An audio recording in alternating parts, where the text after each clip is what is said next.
हम अयोध्या से लाए हैं उनके प्रेम का पैगाम। हम अयोध्या से लाए हैं उनके प्रेम का पैगाम, जो सच्चे मन से करते हैं सबका कल्याण।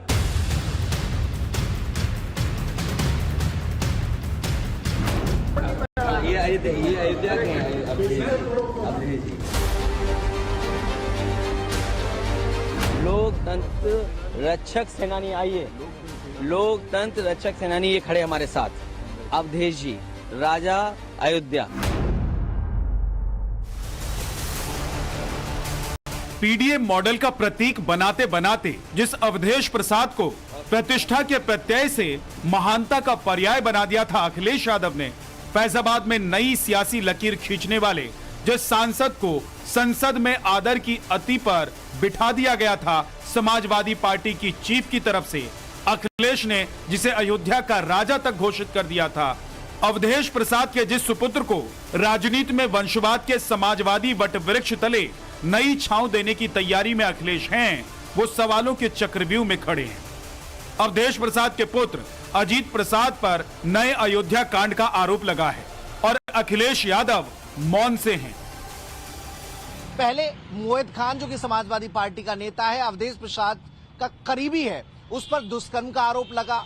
समाजवादी पार्टी की बड़ी फजीहत अयोध्या में हुई और अब सवालों के घेरे में निशाने पर अवधेश प्रसाद के बेटे और समाजवादी पार्टी के मिल्कीपुर से विधानसभा उम्मीदवार अजीत प्रसाद आ गए हैं। सबसे पहले समझिए कि पूरा मामला क्या है, जिसकी वजह से अजीत प्रसाद चुनावी राजनीति में एंट्री से पहले ही विवादों में ऐसे घिरे हैं जिसका असर लखनऊ तक है।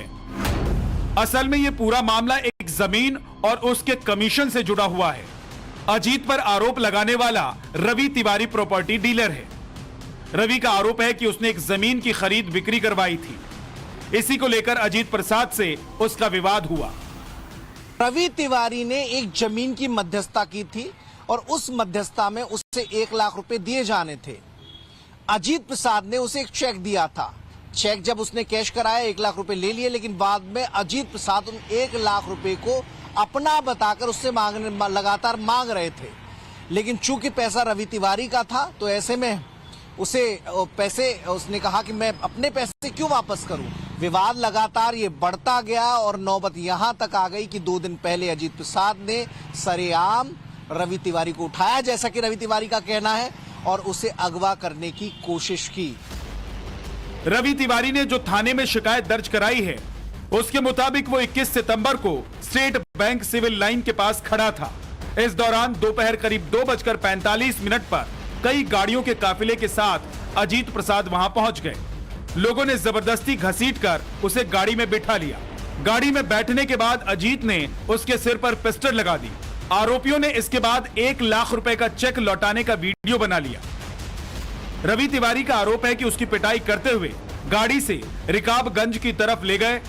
कमोबेश उसी वक्त की एक सीसीटीवी तस्वीर दिखी है जिसमें अजीत का काफिला जाते हुए दिखाई दे रहा है। लिहाजा शिकायत मिलने के बाद पुलिस पूरे मामले की पड़ताल में जुटी है। प्रकरण में प्राप्त तहरीर के आधार पर थाना कोतवाली नगर में सुसंगत धाराओं में अभियोग पंजीकृत कर गुणदोष के आधार पर समेकित साक्ष्य संकलन कर अग्रिम विधिक कार्यवाही की जा रही है। जांच के क्रम में सीसीटीवी फुटेज से पाया गया कि वादी द्वारा अंकित समय पर आरोपी गण 5 गाड़ियों के साथ घटना स्थल पर जा रहे हैं एवं वादी को साथ ले जा रहे हैं। आरोपों के चक्रव्यूह में घिरे अजीत प्रसाद खुद को बेकसूर बता रहे हैं। वो इसे बीजेपी की खाटी राजनीति की नई कड़ी करार दे रहे हैं। तब टाइम्स नाउ नवभारत की टीम ने रवि तिवारी से बात करने की कोशिश की, जिसने अजीत प्रसाद पर संगीन आरोप लगाए हैं। हमारी टीम रवि तिवारी के घर तक पहुंची।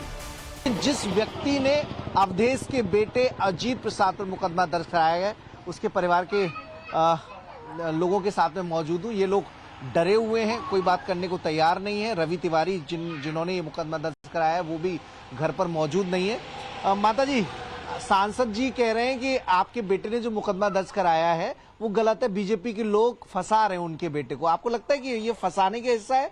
क्योंकि आपको तो बेटे ने बताया होगा जो मारपीट हुई है। देखिए, परिवार के लोग डरे हुए हैं तो कोई भी बातचीत करने को तैयार नहीं है।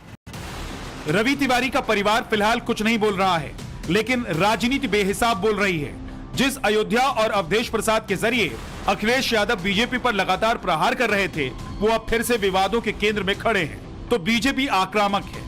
योगी के मंत्री अखिलेश यादव को लक्षित कर शब्द बाणों की बौछार कर रहे हैं। जनता ने इस अयोध्या से कैसे गलत लोगों को चुन करके भेजा है कि उनके पुत्र इस तरीके की हरकतों में संलग्न हैं। उनके सहयोगी महिलाओं के साथ दुराचार, बालिकाओं के साथ दुराचार में संलग्न हैं। जैसे ही बीजेपी आक्रामक हुई, समाजवादी पार्टी के नेता और प्रवक्ताओं की पूरी फौज उतर आई अवधेश प्रसाद एंड फैमिली के बचाव में। सबसे पहले खुद फैजाबाद के सांसद ने सफाई दी। बेटे को बेदाग बताते हुए बीजेपी पर बदले की राजनीति का आरोप लगाया। ये जो कहानी है सब मनगढ़ंत है। गाड़ी पे हमारा लड़का है और चुनाव में प्रचार में लगा है तो गाड़ी तो जावे करेगा भैया। ठीक है, का तांगब जाएगा? बिल्कुल सही है। तांगब जाएगा का? तो इसलिए पुलिस पूरी तरह से दबाव में काम कर रही है। भारतीय जनता पार्टी के लोगों के दबाव में काम कर रही है। पुलिस को भी जानकारी है कि मामला पूरी तरह से फर्जी है, किसी तरह का इसमें सत्यता नहीं है। ये मामला सिर्फ इसलिए सियासी नहीं है क्योंकि अवधेश प्रसाद के बेटे का मसला है, इसलिए भी है क्योंकि यूपी में 10 सीटों पर उपचुनाव होने वाले हैं। अयोध्या के मिल्कीपुर में भी उपचुनाव होने वाले हैं। यहां से पहले अवधेश प्रसाद विधायक हुआ करते थे, लिहाजा अखिलेश यादव इस बार उनके बेटे यानी अजीत प्रसाद को टिकट देने वाले हैं। समाजवादी पार्टी के नेता कह रहे हैं कि अजीत के भविष्य की जीत से बीजेपी के थिंक टैंक का ब्लड प्रेशर बढ़ा हुआ है। समाजवादी पार्टी का उम्मीदवार जिसको माननीय अखिलेश जी ने सर्वसम्मत से मुल्कीपुर विधानसभा उपचुनाव में प्रत्याशी बनाया है, हजारों कार्यकर्ताओं के राय मशविरा से सर्वसम्मति से बनाया है। भारतीय जनता पार्टी बहुत परेशान है। भारतीय जनता पार्टी चुनाव हार रही है। पूरे प्रदेश में भारतीय जनता पार्टी का सुपड़ा साफ होने जा रहा है। अगड़ा पिछड़ा दलित मुसलमान सबने मन बना लिया है। मुकदमा फर्जी प्रत्याशी पे लिख सकते हैं, कुछ नेताओं पर लिख सकते हैं, उनको जेल भेज सकते हैं, लेकिन जो सम्मानित मतदाता हैं उनको कैसे जेल भेजोगे? असली इलाज वही करेंगे। समाजवादी पार्टी की इस आक्रामकता के जवाब में बीजेपी समाजवादी पार्टी के कथित गुंडागर्दी की पूरी लिस्ट लेकर बैठी हुई है। आरोप है कि इसी अयोध्या में अवधेश प्रसाद के ही लेफ्टिनेंट मोहिद खान पर नाबालिग से रेप का आरोप लगा। नाबालिग से रेप के आरोप में समाजवादी पार्टी के नेता मोहिद खान जेल में बंद है।